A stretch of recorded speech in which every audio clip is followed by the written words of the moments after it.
Selamat pagi, senang sekali saya Rosmi Rahma kembali menjumpai Anda dalam program Redaksi 33. Kami akan menyajikan informasi penting untuk Anda dan berikut di antaranya.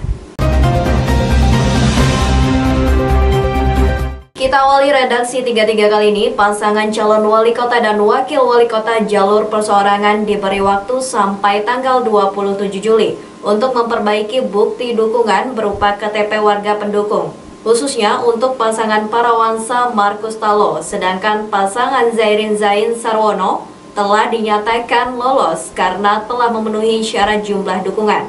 Berikut informasinya. Masih ada waktu bagi pasangan Parawansa Markus Talo untuk melengkapi surat dukungannya. Komisi Pemilihan Umum Kota Samarinda memberikan waktu sampai 27 Juli kepada calon pasangan peserta Pilkada Samarinda itu untuk melengkapi kekurangan dukungan KTP. Setiap pasangan perseorangan yang berlaga di Pilkada Samarinda diwajibkan oleh KPU membawa dukungan sedikitnya 43.977 fotokopi KTP. Pasangan Zairin Sarwono setelah diverifikasi dinyatakan memenuhi syarat dengan KTP sah ada 51.652. Sementara pasangan Parawansa Markus setelah diverifikasi hanya 22.358 KTP yang sah. Berdasarkan peraturan KPU, jika masih ingin bertanding, pasangan ini melengkapi kekurangan KTP dengan jumlah kekurangan dikali 2. Yang kami protes karena teman-teman verifikasi di lapangan itu tidak bekerja secara maksimal. Ya, termasuk untuk di Sempaja Selatan. Ini banyaknya dukungan kami yang tidak bisa ditemukan karena persoalan pemekaran wilayah administrasi yang berakibat bahwa itu akan dikembalikan kepada kami untuk kembali melakukan mencari dukungan itu dan diserahkan pada saat perbaikan. Nah, ini salah satu faktor yang bisa kami katakan ini merugikan kami, ya kan. Kemudian yang berikut ada di Lojalan Ilir. Ini sebenarnya kesalahan mereka sendiri. Kenapa mereka tidak melaksanakan prosedur yang ada gitu kan? Nah, setelah dilakukan verifikasi melalui video call, baru mereka katakan ini prosedurnya salah. Nah, lalu mereka tidak mau mengakui bahwa itu kesalahan mereka. Jadi saya mengatakan di sini bahwa beberapa pihak di sini termasuk KPU, termasuk Bawaslu itu tidak bekerja secara profesional. Pasangan perseorangan Zairin Zain Sarwono hampir pasti mendapat tiket ikut pendaftaran menjadi peserta Pilkada Samarinda. Sementara pasangan Parawansa Markus Talo situasinya genting karena dalam waktu pendek masih berusaha keras memenuhi persyaratan. Tadi memang ada protes untuk satu suara di Lojalan Ilir ya. Akhirnya kita putuskan PNS karena kami menganggap petugas kami sudah melakukan semua prosedur verifikasi faktual yang tercantum dalam regulasi kita. Artinya keputusan ini sudah bulat dan kita men-TMS-kan satu suara itu karena memang tidak ada lampiran BA5 yang diisikan untuk mencoba dukungan. Dan dia juga dukungannya ganda kan. Jadi kita berdasarkan aturan itu adalah tidak memenuhi syarat dan kita sudah putuskan tidak memenuhi syarat. Kalau dengan dukungan ganda kayak tadi berarti dicabut di kedua-duanya? TMS dua-duanya.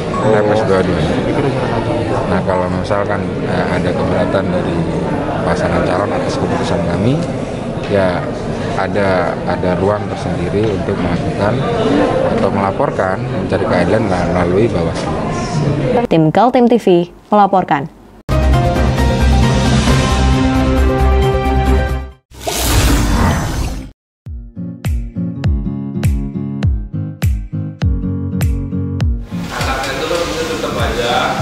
Cara mudah beriklan digital di Kaltim TV.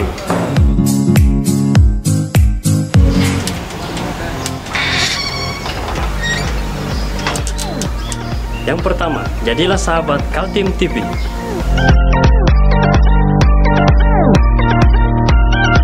Dengan Rp1 juta, para sahabat mendapat 20 kali tayang di slot berita kamu.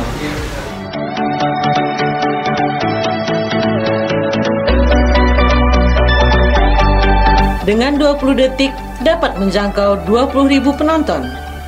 Anda beruntung karena mendapat kesempatan perdana dari kami. Ayo jadilah sahabat Kaltim TV.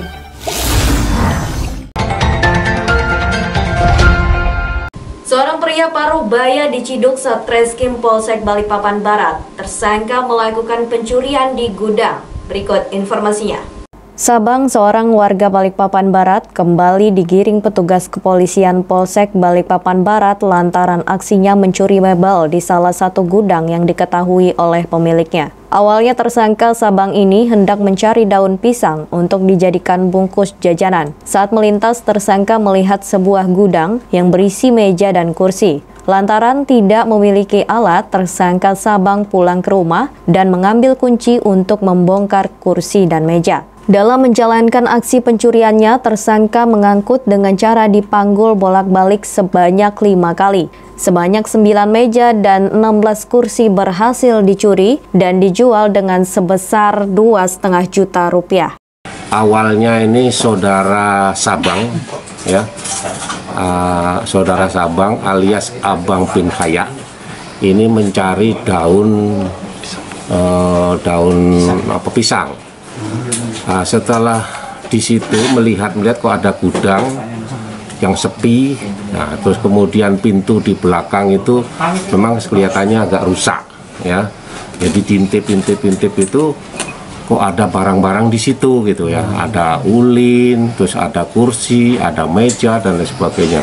Karena gudang itu dipakai untuk menyimpan seperti itu, ya, yang disewa-sewakan itu, sehingga mungkin ada kesempatan itu mereka melihat dari belakang, dan karena dilihat tidak ada orang dan lain sebagainya, sepi, sehingga mengambil barang-barang itu. Itu dilakukan bukan hanya sekali karena banyak itu, ya. Itu. Meja 9, kursi 16. Itu semuanya Kang pikul? Ya. Berapa kali bolak-balik dari 4 kali? 4 kali aja? 4 kali. Berapa satu kali angkat berarti kursinya? Yang kursinya dua kali. Ya? Ya, 2 kali. Kamu jual berapa? 88. Jam berapa itu kamu ulang? Sore. Itu semuanya kamu jual berapa? 2,5 juta. 2,5 juta. Emang nggak ada orangnya ya? Tersangka dikenakan pasal pencurian dengan pemberatan diancam 5 tahun penjara. Dari Balikpapan, Muhammad Idris, tim Galtim TV.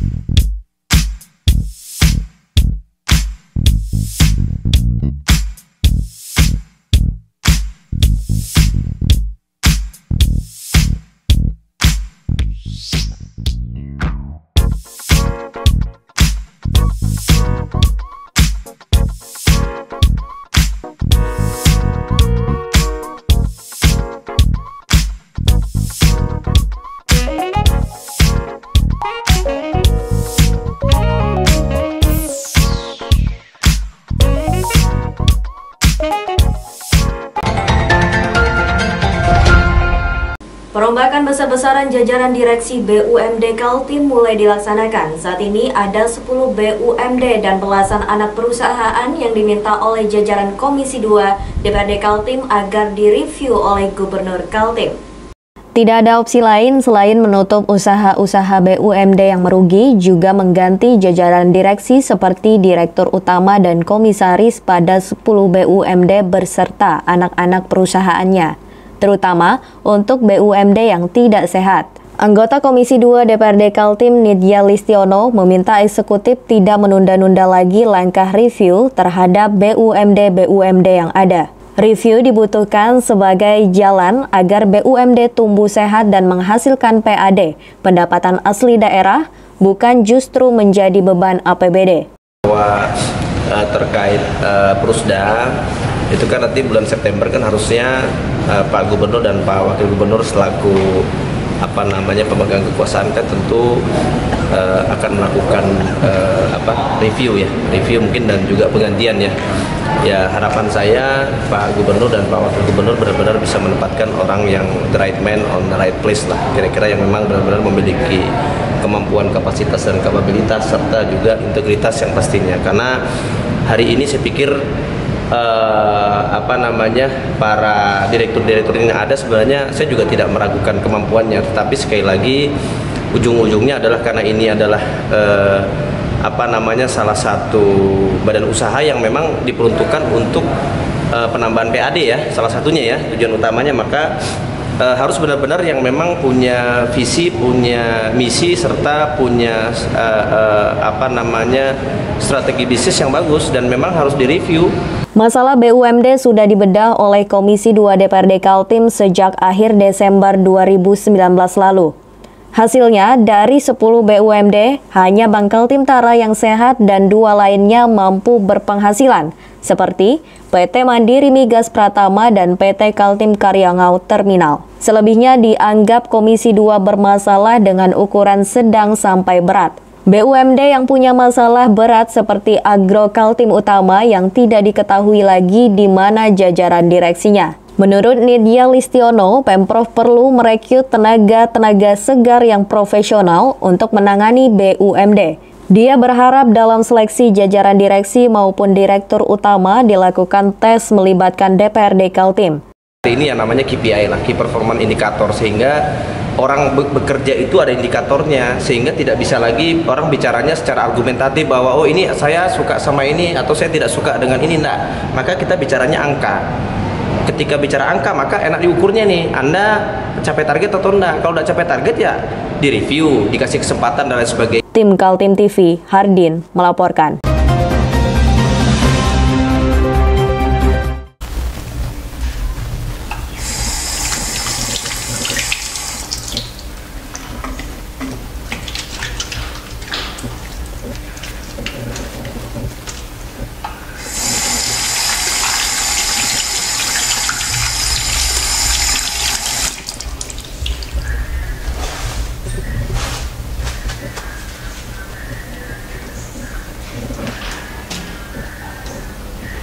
Meskipun di rumah saja, kita tetap selalu menjaga kesehatan, cuci tangan, menggunakan hand sanitizer. Ingat, mulailah dari diri sendiri. Kita beralih ke informasi selanjutnya. Seorang nelayan diamankan Polsek Balikpapan Barat lantaran diketahui membawa narkoba jenis sabu seberat 2 gram. Sabu digunakan saat akan melaut.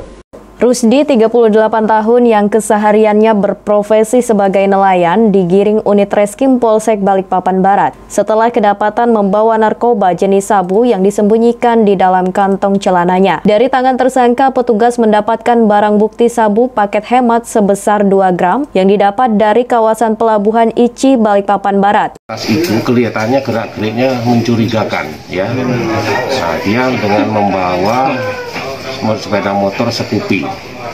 Kemudian dari anggota saya dibuntutin, kemudian karena gerak-gerik mencurigakan diberhentikan. Setelah diberhentikan, dia digeledah, ditanya dulu tentunya, kemudian digeledah, ternyata dia membawa sabu-sabu, ya, disimpan di celana sebelah kiri, gitu, sebelah kiri. Sabu-sabunya seberat 0,32 dan 0,22 di dalam ditaruh di dalam plastik. Tersangka mengaku jika sabu tersebut digunakan untuk meningkatkan staminanya saat pergi melaut. Mas beli mas. Man, orang mana? Ya, Mang. Dekat Plebon. Sudah berapa kali ngambil sama Mang? Baru itu. Mau dipakai sendiri ke Bang? Sudah lama kalau pakai Mas? Enggak juga, baru berapa tahun? Baru tulang bulan. Bung Rusdi kerjanya apa Bang? Nelayan. Buat apa Mas pakai sabu? Pakai sabu buat apa Bang? Bung Rusdi. Spepit aja badan. Tersangka dikenakan pasal penyalahgunaan narkotika dengan ancaman 5 tahun penjara. Dari Balikpapan, Muhammad Idris, tim Kaltim TV.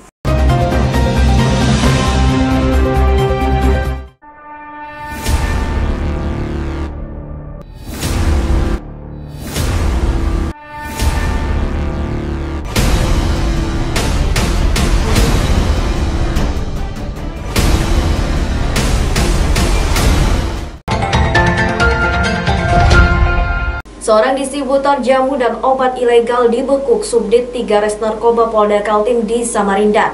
Tersangka mendapatkan jamu dan obat dari Banjarmasin, Kalimantan Selatan. Seorang distributor ilegal kembali digiring petugas di Tres Narkoba Polda Kaltim pada Senin 20 Juli 2020 siang. Tersangka dengan inisial AG, seorang distributor ilegal obat dan jamu di kawasan Lojanan Samarinda pada Senin 13 Juli 2020 sekitar pukul 19 waktu Indonesia Tengah di Ciduk Subdit 3 Res Narkoba Polda Kaltim. 52 jenis jamu dan 18 obat keras daftar G didapat dari Banjarmasin, Kalimantan Selatan. Tersangka AG sudah menggeluti usahanya selama 15 tahun. Wadir Res Narkoba Polda Kaltim AKBP Rino Eko menjelaskan tersangka merupakan penjual kelontong dan tidak memiliki izin penjualan obat dan jamu. Kita berawal dari informasi masyarakat, setelah itu kami dalami oleh Direktorat Res Narkoba Polda Kaltim. Dari informasi itu akhirnya kita melakukan penindakan pada hari Senin tanggal 13 Juli 2020 sekitar pukul 19 WITA. Seperti TKP yang kami sampaikan tadi, dan kita amankan kurang lebih 1 orang dengan barang bukti kurang lebih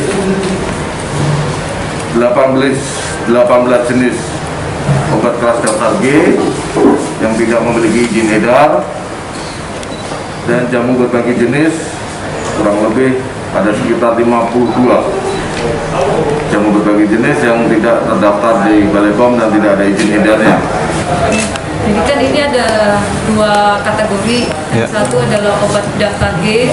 Kalau obat daftar G ini kita bisa melihat visualnya ada lingkaran merah dengan ada tanda huruf K.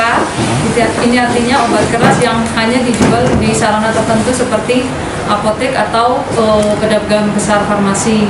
Jadi ini memang tidak boleh dijual di apalagi gudang, toko obat aja tidak boleh. Ini minimal harus apotek atau instalasi farmasi yang ada di rumah sakit.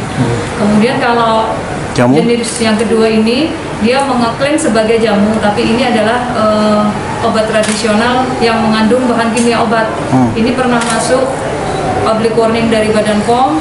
Dia hanya klaim saja sebagai jamu, tapi isinya ada bahan kimia obat atau bahan kimia yang sebenarnya itu digunakan untuk obat, bukan untuk jamu. Tapi peredarannya memang dilarang, Bu ya? Tidak boleh. Dari Banjar. Dari Banjar. Itu Mas yang pesan? Iya, iya. Sudah berapa lama, Mas? 15 tahun. 15 tahun ya. Nah, itu yang ngambil ke rumah itu sales atau orang yang akan dijual kembali? Sales, bagian orang dijual kembali. Oh gitu. Memang salesnya Mas itu ya? Ya. Mas tahu nggak nih kalau sebenarnya melanggar undang-undang, Mas? Waktu berjualan. Oleh polisi, tersangka AG akan dikenakan Undang-Undang Kesehatan Nomor 36 Tahun 2009 dengan ancaman hukuman maksimal 15 tahun penjara. Dari Balikpapan, Muhammad Idris, tim Kaltim TV.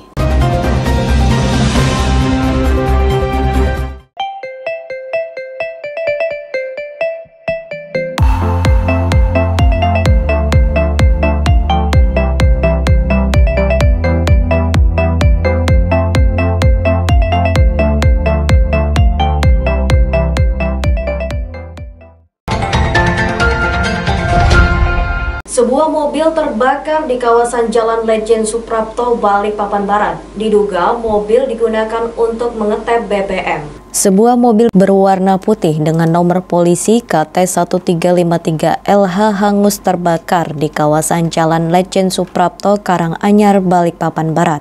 Api terlihat berkobar dengan hebat membakar sisi mobil bagian belakang sekitar pukul 6 sore. Petugas pemadam kebakaran yang tiba di lokasi kejadian langsung mencoba memadamkan kobaran api. Namun, api tidak juga kunjung padam. Warga yang menonton dekat lokasi kebakaran dihimbau oleh petugas agar menjauh dari lokasi kebakaran lantaran dikhawatirkan mobil meledak. Setelah berjibaku, petugas BPBD dan pihak pemadam kebakaran Pertamina pukul 18.45, api dapat dikuasai dan dipadamkan. Saksi di lokasi kejadian Andi Weli mengatakan, awalnya terlihat percikan api di bagian belakang. Mengetahui hal tersebut, sopir keluar mobil dan menyelamatkan diri, dan sempat terdengar beberapa kali ledakan. Setelah api padam, di dalam mobil didapati 8 jerigen 25 liter yang diduga digunakan untuk mengetap BBM. Pas lewat, pas aja mandi mau pulang. Pas lewat dia tiba-tiba di belakang langsung ada percikan api.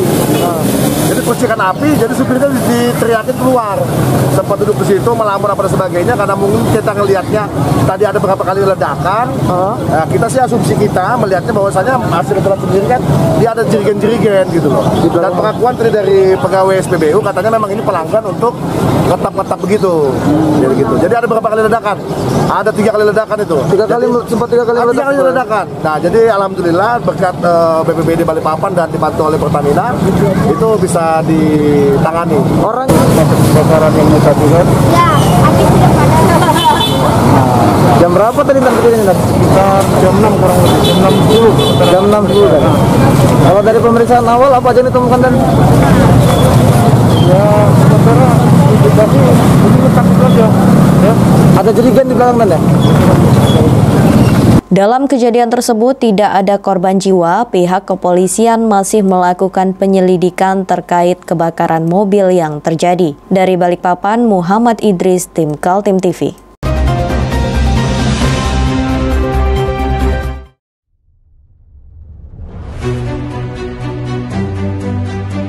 Hari ini kita ada kegiatan untuk membungkus sembako untuk dibagikan ke masyarakat yang membutuhkan karena COVID-19 ini.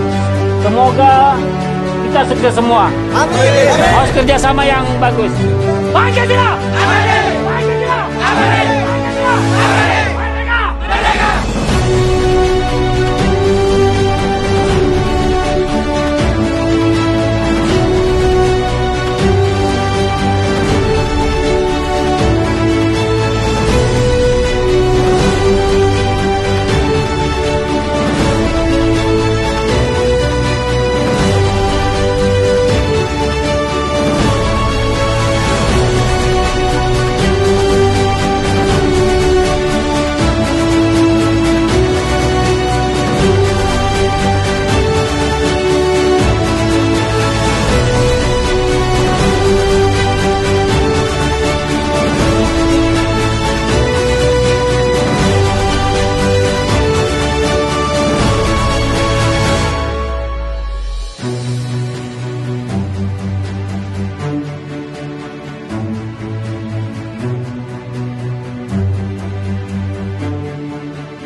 Hingga hari keempat pencarian korban kecelakaan laut di Muara Pantuan Anggana, Kabupaten Kutai Kartanegara, tim Basarnas belum juga berhasil menemukan Halil, ABK kapal motor Sumber Rejeki yang dikabarkan jatuh ke laut.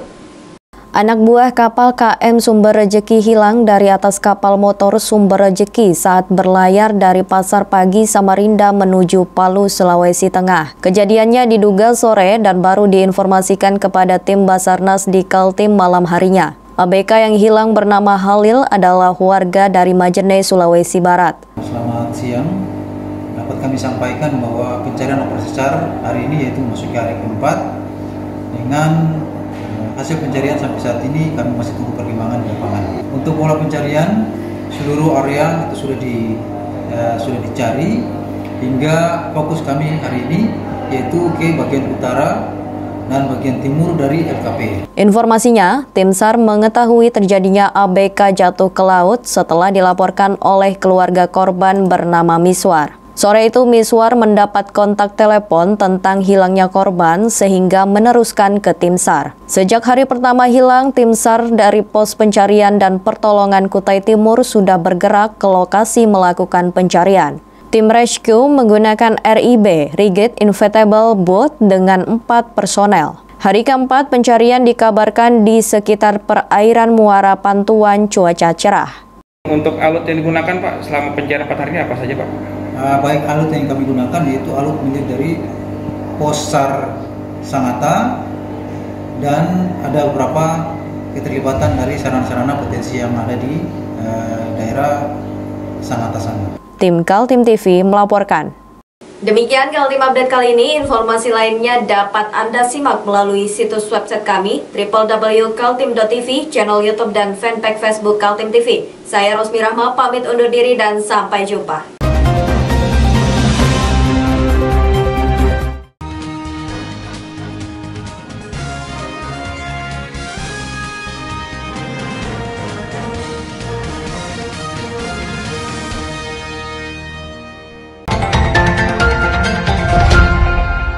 Demikian redaksi 33 kali ini. Informasi lainnya dapat Anda simak melalui situs website kami www.kaltim.tv, channel YouTube dan fanpage Facebook Kaltim TV. Saya Rosmi Rahma bersama kerabat kerja yang bertugas pamit undur diri. Selamat pagi, selamat beraktivitas dan sampai jumpa.